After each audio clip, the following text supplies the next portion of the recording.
Bom, pessoal, então daremos início aqui à nossa terceira parte da aula 10, em que estudamos até então alguns modelos de linhas aéreas e redes de distribuição. E nesta última parte, nós iremos ver o modelo exato de um segmento de linha. Vai ser um modelo geral em que nós podemos modelar a nossa linha de distribuição, levando em consideração também a admitância shunt, que é um modelo ou uma parte do modelo que é estudado no capítulo 5, e que eu sugiro que depois vocês deem uma olhadinha lá no nosso livro, a referência base da disciplina.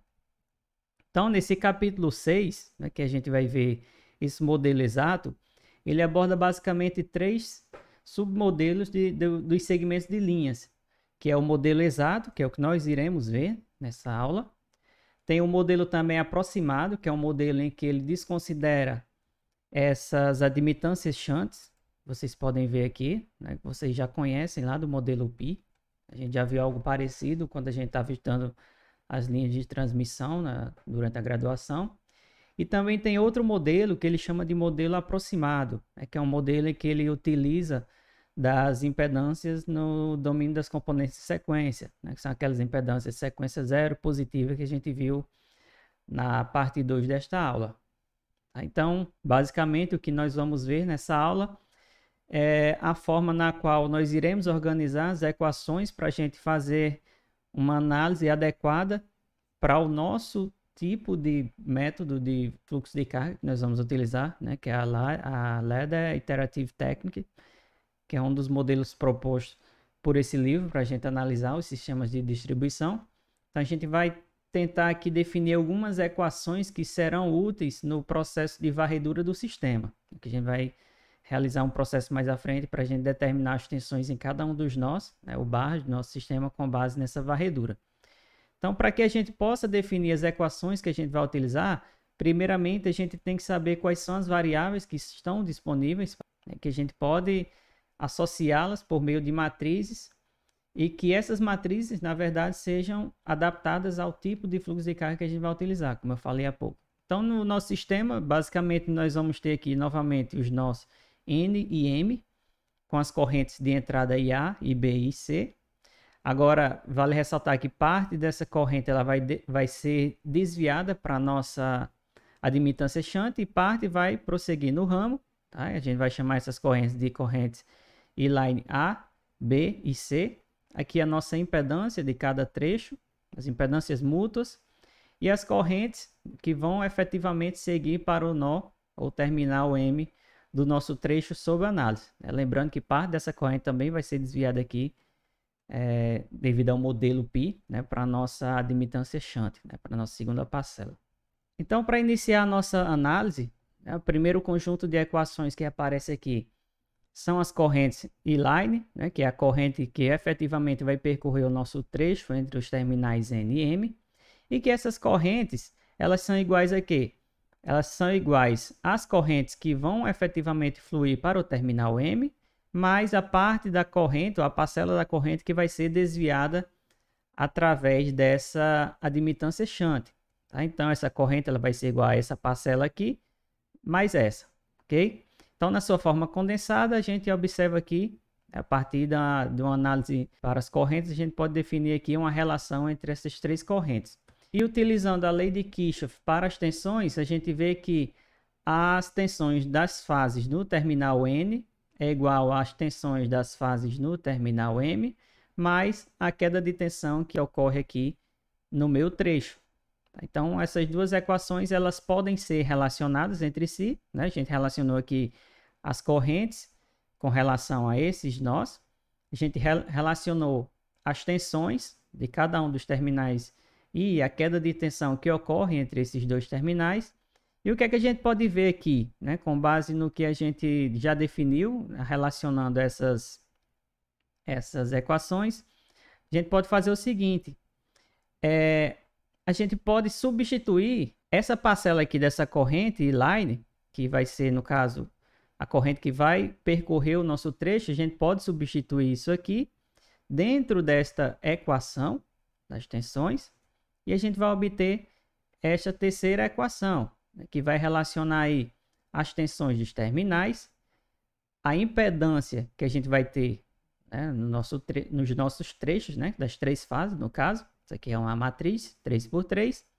As correntes, tá? As correntes que vão efetivamente chegar aqui no meu terminal M, mais a parcela da corrente que é desviada, né? Lembrando que isso aqui é oriundo daquela matriz E-line, tá? Então, observando essa equação aqui, a gente pode simplificá-la, né? Deixar em termos de VLG ABC, né? Que é um termo comum aqui, e também em termos de IABCM, que são essas correntezinhas aqui, e a gente vai obter essa outra equação simplificada.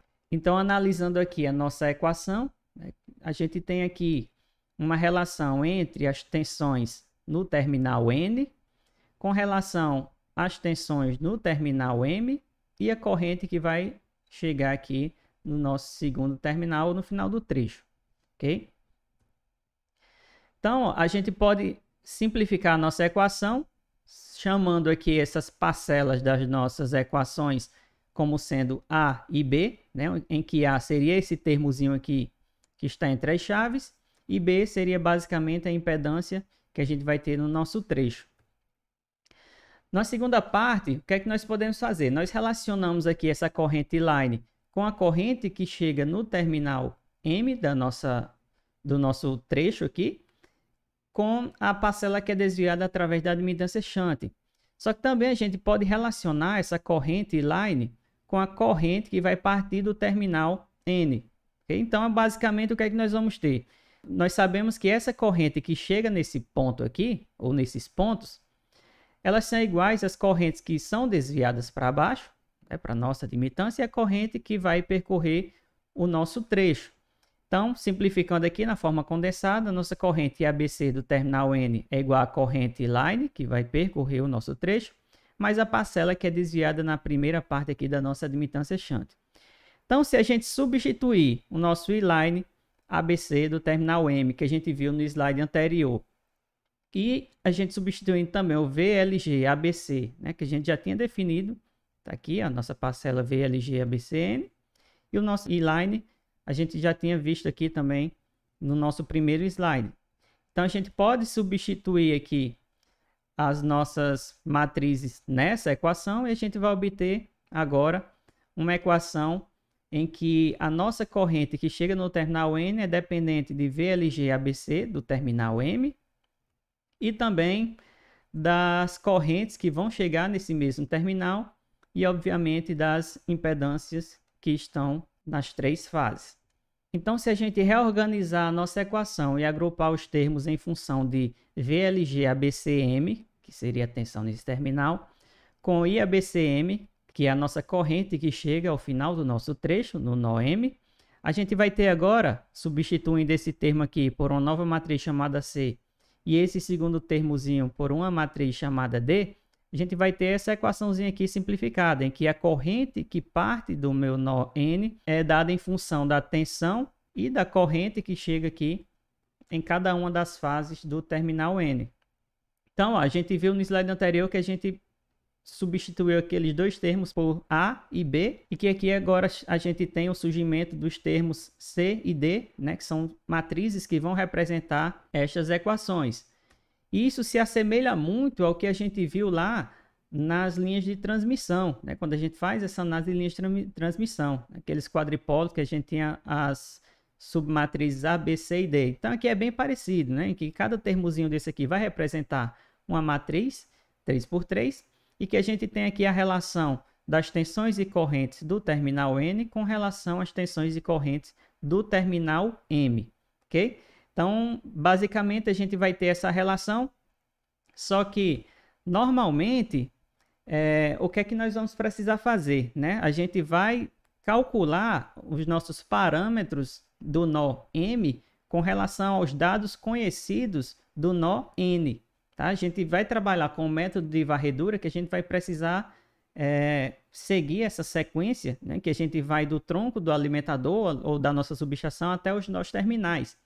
Então, normalmente, a gente vai calcular os nós que estão mais ajusantes com base nos terminais que já foram calculados, né? Que seria um terminal imediatamente anterior, nesse caso aqui seria o nó N.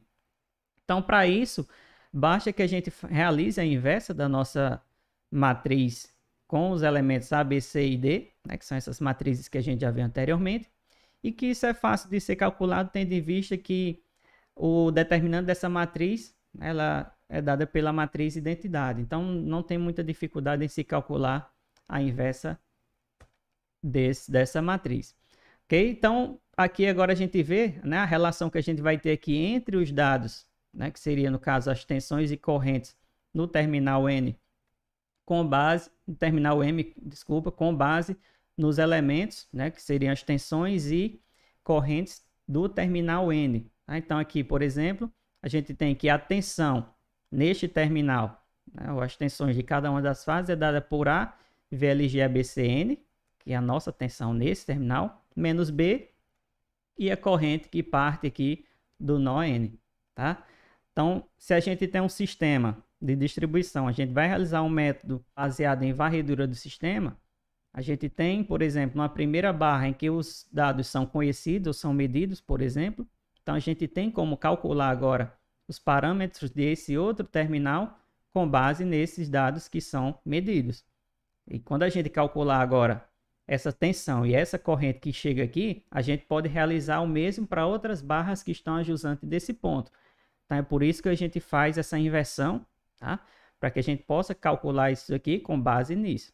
Então, mais à frente, né, nas próximas aulas, a gente vai ver justamente isso, né? Como a gente realiza a varredura desse sistema com base tanto nessa análise das linhas de distribuição, né? Lembrando de considerar também o desequilíbrio do sistema, mas também considerando futuramente as cargas que a gente aprendeu a modelar nas aulas anteriores. Então, como eu falei, vocês podem tanto calcular as tensões das fases do terminal M com base nos dados do terminal N, como seria aqui nessa função abaixo, como o inverso também é válido. Vocês podem calcular as tensões deste terminal N com base nos dados do terminal M. Então, vai depender de como vocês irão organizar as equações de vocês. E por fim, só para finalizar nossa aula, uma matriz bem simples, que é uma matriz D, que é uma matriz que realiza a conversão entre tensões de linhas e tensões de fase, mas eu apresento ela aqui a vocês para que utilizem futuramente, né, a depender da forma como vocês estarão modelando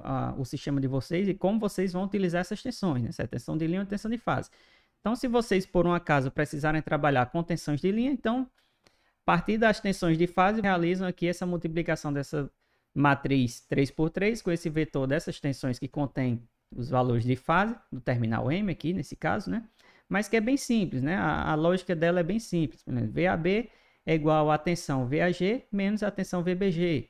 Tensão VBC é igual a tensão VBG menos a tensão VCG. Então, não tem nada demais, né? Uma matriz que vai ser útil quando a gente estiver modelando de forma computacional o nosso sistema e que serve basicamente para que a gente possa realizar essa mudançazinha aqui em termos de tensão que a gente vai trabalhar mais à frente, ok?